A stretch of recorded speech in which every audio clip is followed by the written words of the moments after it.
Hello, I'm Dr. Jody Reed. In this series, we explore the brain, behavior, and mental health. In this video, we'll focus on the hippocampal formation and its role in memory organization. The medial temporal lobe contains three major components: the hippocampal formation, the amygdala, the surrounding parahippocampal cortices. In this first part, we'll concentrate on the hippocampal formation and how its structure supports memory.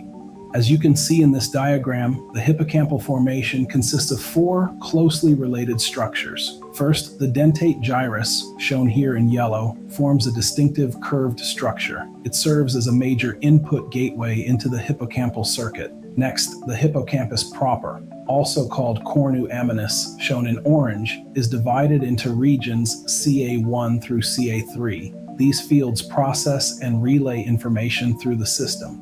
Adjacent to it is the subiculum, shown in pink, which functions as a primary output region, sending processed information back to the cortex and other brain areas. Surrounding these structures is the parahippocampal gyrus, shown in green, which includes cortical areas that funnel information into and out of the hippocampus.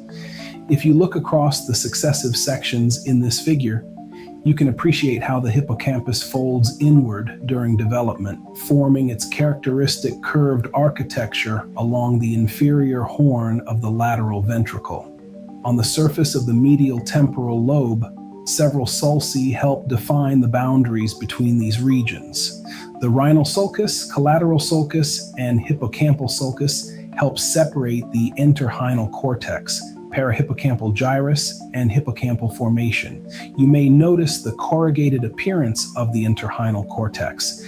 This structural feature reflects specialized cellular architecture and is clinically significant, particularly in early Alzheimer's disease. Within the hippocampus, information flows through a highly organized sequence.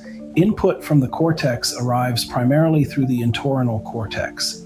It then passes into the dentate gyrus, continues to CA3, then to CA1, and finally exits via the subiculum. Each of these regions has distinct physiological properties. This structured flow supports encoding, consolidation, and spatial mapping of memory. The hippocampus is not just a storage site, it is a structured processing system that transforms experience into lasting memory. If you're finding these lectures helpful, please like and subscribe to Read Matrix. And as always, I welcome your thoughts and questions in the comments section.